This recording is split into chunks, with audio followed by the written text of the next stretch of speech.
தமிழ்நாட்டில் அந்த மாதிரி இவங்க வந்து நோய்க்கு வந்து மதச்சாயம் பூசி அதை பிரித்து பேச ஆரம்பிச்சது வந்து ஒரு பெரிய விமர்சனமாச்சு.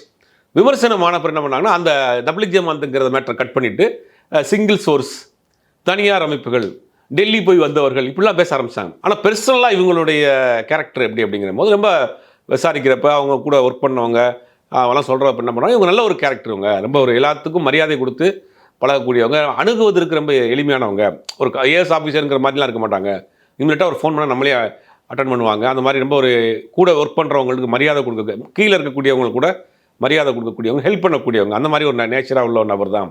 அன்றைக்கி இருந்த ஆட்சியாளர்கள் சொன்ன விஷயத்தை கேட்டு அவங்க பேசியிருக்கிறாங்க. அவங்க இந்த மாதிரி வாசிங்க, இந்த மாதிரி சொல்லுங்கள் அப்படின்னு. அங்கே இருக்க அவங்களுக்கு அன்றைக்கி இருந்த எடப்பாடி பழனிசாமி ஆட்சி, அன்றைக்கி இருந்த ஹெல்த் மினிஸ்டர் வந்து விஜயபாஸ்கர், அவர்களுக்கு ஏதோ ஒரு அழுத்தம் கொடுக்கப்பட்டு அவர்களால் சொல்லப்பட வச்சது தான். இப்போ இவங்க வந்து ஒரு அதிகாரியாக இருந்திருக்கிறாங்க.